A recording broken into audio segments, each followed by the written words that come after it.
अस्सलामुअलैकुम दोस्तों, welcome to another horror story. आज की स्टोरी एक 15 साल लड़के की है जिसका नाम दानिश था। दानिश के माँ बाप बहुत ही अमीर थे। उसने बचपन से ही हर चीज़ देखी थी। एक दफ़ा दानिश के माँ बाप दानिश को उसके दोस्त की बर्थडे पार्टी से वापसी लेने के लिए एक सुनसान रास्ते से रात को जा रहे थे कि अचानक से गाड़ी का टायर बस्ट होने की वजह से उसके माँ बाप का एक्सीडेंट हुआ और गाड़ी दरख्तों में जाके लग गई। स्पीड कुछ ज़्यादा तेज़ होने की वजह से दानिश के माँ बाप की वहीं डेथ हो गई। अब दानिश को पालने के लिए उसके चाचा ने राज़ी भरी। अब दानिश को उसका चाचा अपने साथ अपने शहर ले गया। दानिश शुरू से ही बड़े घर में रहा है क्योंकि वो एक माँ बाप की इकलौती औलाद था। मगर चूँकि माँ बाप के मर जाने के बाद दानिश का इस दुनिया में कोई ना था तो उसे मजबूरी में अपने चाचा के साथ ही जाना पड़ा। दानिश का चाचा एक छोटे से कॉटेज में दूर गांव में कहीं रहा करता था। अब दानिश भी उनके साथ रहने लगा था। दानिश काफ़ी चुप रहता था। वो अब पहले सा बच्चा नहीं था। अब वो गुमसुम सा रहता, ना पढ़ाई में उसका दिल लगता, ना खेल में उसका दिल लगता। बस हर वक्त अपने माँ बाप को याद रखता और याद करता रहता। दानिश के चाचा और चाची उससे बहुत प्यार करते थे। उनको भी बहुत फिक्र थी कि दानिश को किसी तरह वापस से खुश किया जाए। वो अपनी भरपूर कोशिश करते रहते। वो इतने अमीर तो ना थे कि दानिश को दुनिया की हर चीज़ ला के दे सकें, मगर वो अपनी पूरी कोशिश किया करते थे। उनकी कोशिशों का ये सिला हुआ कि अब दानिश आहिस्ता आहिस्ता पहले की तरह हंसने बोलने लगा था। वो पहले की तरह खुश होने लगा था, पहले की तरह ज़िंदगी गुजारने लगा था जैसे एक नॉर्मल इंसान जीता है। एक रात की बात है कि रात बहुत हो चुकी थी। दानिश अपने बिस्तर पर सो रहा था कि उसको खिड़की की तरफ से एक आवाज़ आने लगी। ऐसी आवाज़ जो कि उसका नाम बार बार ले रही थी।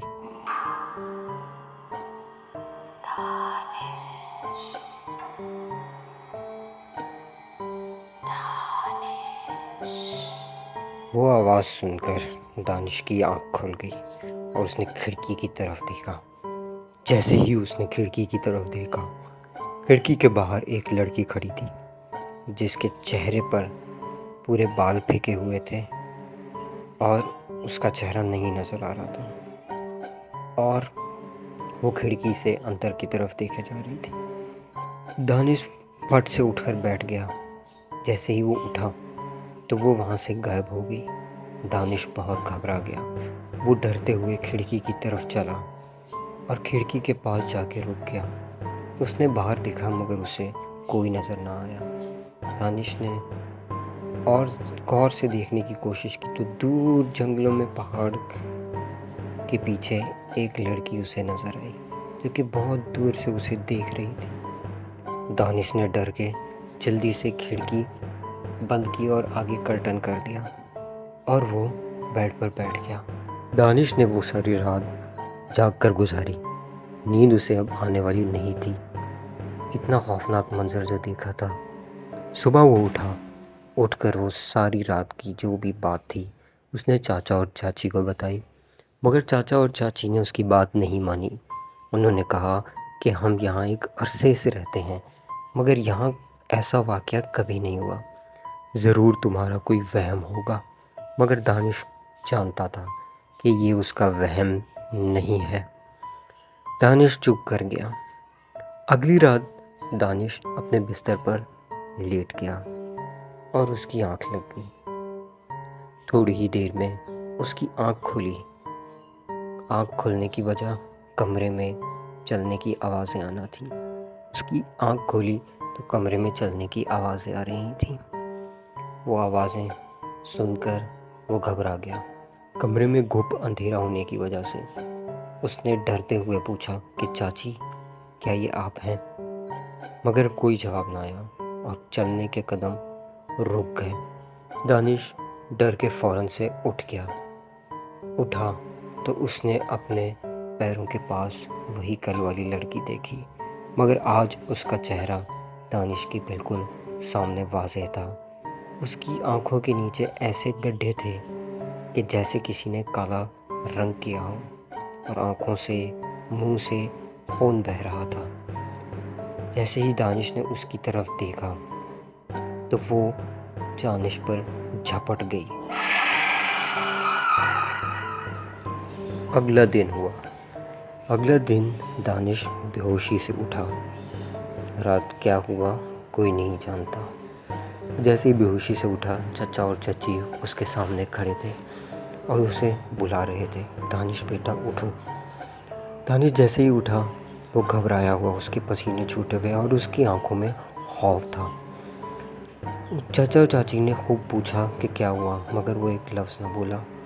अभी तो चाचा चाची कुछ दिन पहले बहुत खुश हो रहे थे कि दानिश ज़िंदगी की तरफ वापस आ रहा है। आहिस्ता आहिस्ता वो अपने माँ बाप के मरने का गम भूलता जा रहा है, मगर अब उन्हें लग रहा था कि इसकी कंडीशन और सेहत तो पहले से भी ज़्यादा बिगड़ती जा रही है। दानिश अब पहले भी से भी ज़्यादा गुमसुम, चुप और लोगों से तन्हा रहने लगा। वो अब ना कुछ बोलता था, उसकी सेहत भी ख़राब होती जा रही थी। चाचा और चाची बहुत परेशान थे। दानिश अब रात को ठीक से सो भी नहीं पाता था। उसे डर लगता था कि वो जैसे ही सोएगा तो उसके सामने वही औरत आ जाएगी।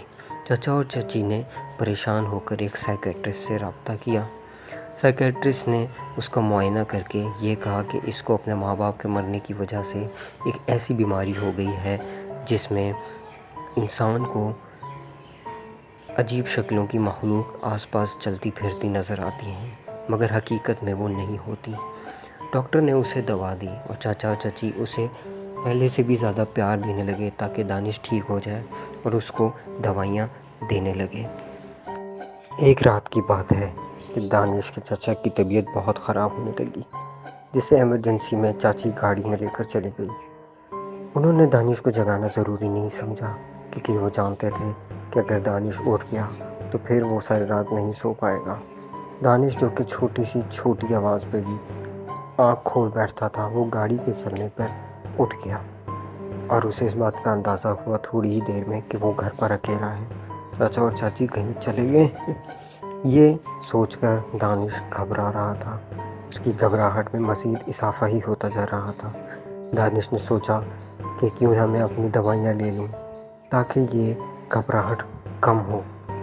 दानिश ने अपने कमरे में वो दवाइयाँ ढूंढी, मगर उसे वो दवाइयाँ न मिल सकीं। उसने सोचा कि शायद वो दवाई चची ने अपने कमरे में रखी होगी। वो मगर डर रहा था बाहर जाने से। बावजूद इसके वो डरता हुआ, घबराता हुआ गया चाची के कमरे में। चाची के कमरे में दवाई ढूंढने लगा, मगर उसको सामने कहीं नज़र ना आई तो उसने सोचा अलमारी में ढूंढता हूँ। उसने जैसे ही अलमारी खोली तो अलमारी में वही मास्क पड़ा था जो उस लड़की के मुंह पे था। लड़की के मुंह से हूबहू मिलने वाला मास्क जो लड़की उसे डराया करती थी।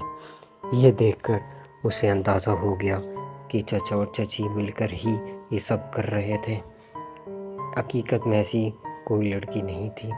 चाचा और चाची दरअसल चाहते थे कि वो दानिश को पागल कर दें, उसको ऐसी दवाइयाँ खिलाकर और ऐसे वाक़यात सामने लाकर उसे पागल करके पागल खाने भेज दें और उसके माँ बाप की बची हुई जो भी जायदाद दानिश के हिस्से में आनी थी वो अपने नाम करवा लें और अपनी ज़िंदगी जिएँ।